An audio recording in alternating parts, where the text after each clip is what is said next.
Assalamualaikum warahmatullahi wabarakatuh.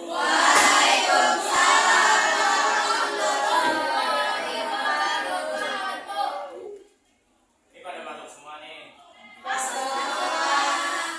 Bagus ya kelas 12 rajin, harus sering-sering masuk, udah di akhir-akhir SMA. Oke, ketua kelas siapa? Saya, Pak. Oke, boleh pimpin dulu kelasnya. Oke, sebelum pertandingan dimulai, mari kita berdoa sama-sama agar puasnya lancar dan tidak ngantuk. Doa dimulai dengan agama dan kepercayaan masing-masing. Doa. Doa selesai. Mbak Nisa.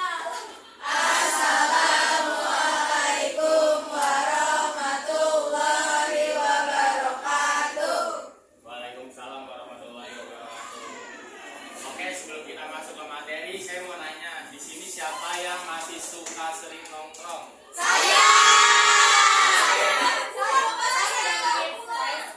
Semuanya tadi masih suka nongkrong ya, tapi di sini masih ada tuh yang nongkrongnya masih suka pakai bahasa daerah.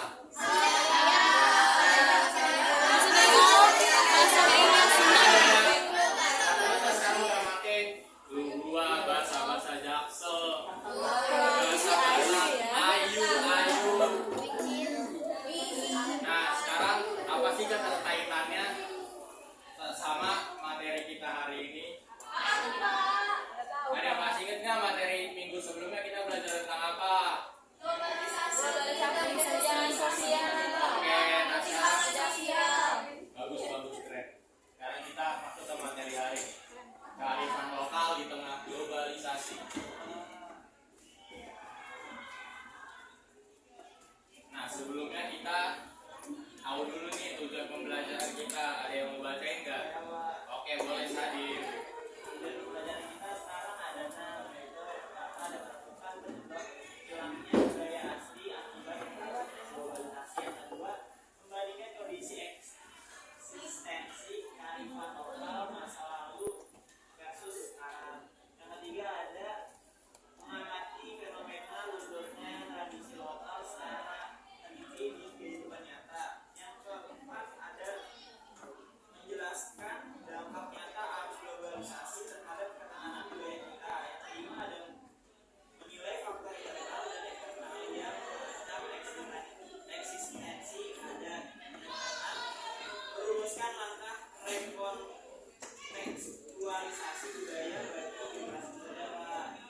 Oke, terima kasih Sadir. Karena Sadir udah berani buat bacain, jadi Sadir dapat permen kopi biar nggak ngantuk.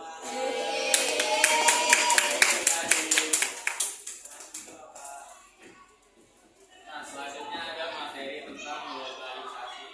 Kearifan lokal dan globalisasi. Nah, kearifan lokal adalah cara pandang, ilmu pengetahuan dan kebiasaan baik yang diciptakan oleh masyarakat setempat untuk menyelesaikan berbagai masalah hidup mereka. Nah, kearifan lokal ini biasanya bersifat ramah lingkungan, menyatukan hubungan antar manusia secara erat yang diturunkan dari satu generasi ke generasi selanjutnya. Nah, kalau udah diturunkan dari satu generasi ke generasi selanjutnya, berarti bahasa sama budaya termasuk kearifan lokal apa bukan? Nah,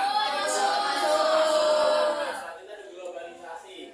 Proses bersatunya masyarakat dunia secara luas melalui pertukaran budaya, produk pemikiran dan gaya hidup. Nah, proses ini didorong oleh kemajuan teknologi komunikasi seperti internet dan transportasi. Berarti kalau kalian scroll TikTok itu namanya globalisasi apa bukan? Kalau kalian nonton konser K-pop, globalisasi apa bukan? Benar sekali kawan-kawan. Selanjutnya ada 4 krisis eksistensi. Yang pertama ada gegar budaya dan degradasi nilai atau culture shock. Nah, ini adalah masuknya budaya asing secara besar-besaran membuat generasi muda mulai kehilangan arah budaya. Mereka cenderung menganggap tren dari luar negeri itu lebih keren daripada tren tradisional itu sendiri. Jadi mereka tuh ibaratnya kalau bahasa sekarang nggak mau FOMO gitu ya. Terus yang kedua ada komersialisasi dan komodifikasi tradisi.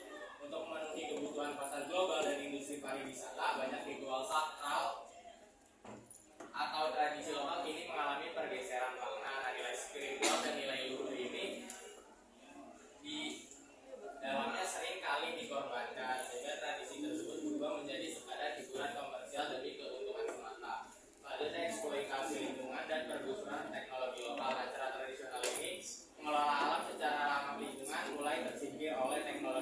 modern dan industri besar.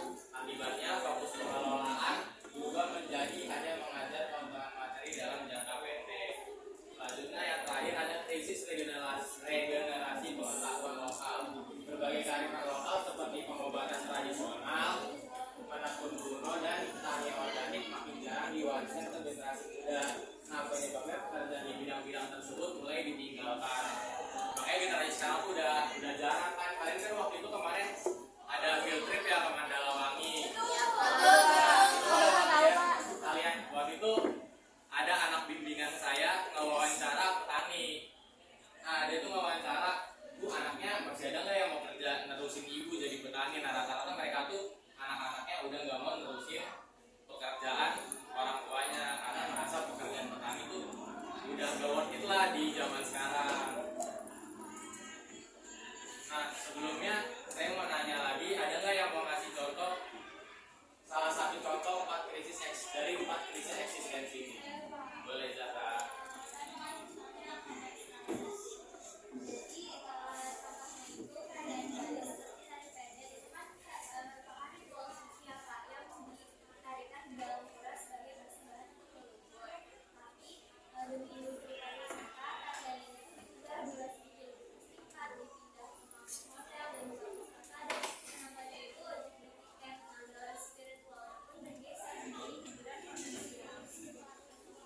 Oke, benar Zara. Terima kasih atas jawabannya. Oke, ada lagi yang mau ngasih contoh satu lagi? Oke, boleh sih, Pak. Jadi contohnya itu saya mau kasih contoh yang tersingkirkan oleh industri modern, Pak. Jadi masyarakat Dayak punya sistem ladang berpindah yang ketat, Pak. Mereka sekolah di suburnya lalu tinggal bertahun-tahun agar tanahnya kembali subur jadi hutan alami secara bergantian. Nah, sekarang jutaan hektar hutan adat ini diubah jadi perbukitan sawit skala besar demi keuntungan yang cepat. Nah, akibatnya cara tradisional yang hilang, tanah rusak, begitu banjir dan keanekaragaman hayati hujannya dan juga berubah. Oke, terima kasih sih, Pak. Kita dapat kopi sih, Pak. Makasih, Pak. Sama. Nah, itu contoh-contoh yang disebutin sama Zara sama Cipa itu termasuk salah 2 dari 4 krisis eksistensi ini ya. Nah, selanjutnya tadi kita udah belajar nih tentang 4 permasalahan kearifan lokal yang disebabkan oleh globalisasi. Nah, selanjutnya kenapa sih?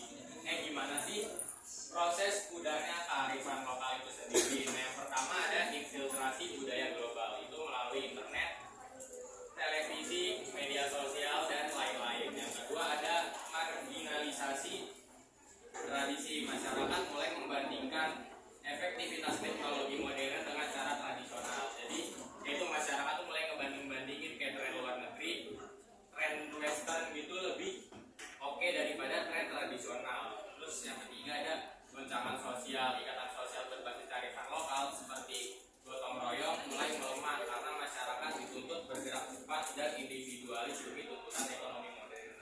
Mungkin kalau gotong royong tuh masih ada ya di lingkungan sekitar kita. Nah, cuma kalau kemarin balik lagi ke field trip kemarin itu ketika anak-anak bimbingan saya nanya ke petani, buat dia tuh nanya, Pak, kalau di sini kalau acara habis panen tuh masih ada acara-acara gitu nggak sih, Pak? Nah, sekarang tuh udah rata-rata di desa pun udah nggak ada acara apa seru-seruan buat habis panen gitu, ngerayain mereka panen. Itu udah ditinggalin, jadi mereka sendiri-sendiri aja gitu. Nah, terus yang keempat ada kepunahan budaya. Nah, generasi tua yang menyimpan pengetahuan lokal meninggalkan dunia tanpa sempat mewariskan ilmunya kepada generasi penerus mereka yang acuh tak acuh. Nah, ini kayak, mohon maaf ya, kayak kakek nenek kita yang udah gak ada, yang udah berpulang duluan, itu meninggalkan kita tanpa ngajarin kita nih tentang tradisi-tradisi mereka di zaman dulu. Dan jadinya kita udah jadi kita yang sekarang udah mulai nggak peduli sama kearifan lokal. Nah, sekarang gimana solusi dan strategi mempertahankan eksistensi? Nah, yang pertama itu ada globalisasi, memadukan unsur global dengan lokal, contohnya menggunakan media sosial dan marketplace digital untuk memasarkan produk kerajinan tradisional. Nah, sekarang kan udah ada tuh Shopee, Tokopedia. Kalau Tokopedia kan dari Indonesia ya, kalau Shopee itu kan di luar negeri juga banyak. Nah, kita di Shopee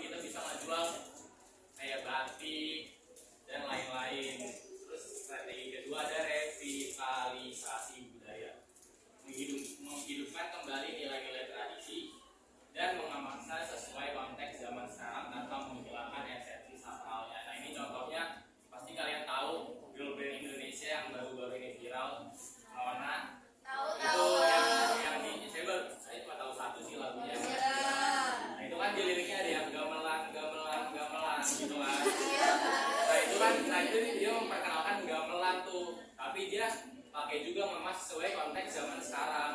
Itu lagu-lagunya pakai ada bahasa Inggrisnya, tren-trennya ikutin bahasa Inggris. Lalu strategi ketiga, edukasi berbasis kearifan lokal. Memasukkan pengetahuan lokal ke dalam kurikulum sekolah atau muatan lokal agar anak-anak mengenal identitas mereka sejak dini. Nah, contohnya kayak di sekolah kita ini ada ekskul membatik sama ekskul angklung. Ada kayak ikut ekskul itu di sini? Nah, bagus tuh kalian berarti namanya mempertahankan kearifan lokal. Sampai sini ada yang mau ditanyain nggak sebelum kita lanjut? Oke, nggak ada ya. Kalau nggak ada yang mau nanya nggak? Kalau nggak ada yang mau nanya, saya ngasih pertanyaan. Tapi pertanyaannya seru kok dari video.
kira sampai juga kita di penghujung materi hari ini.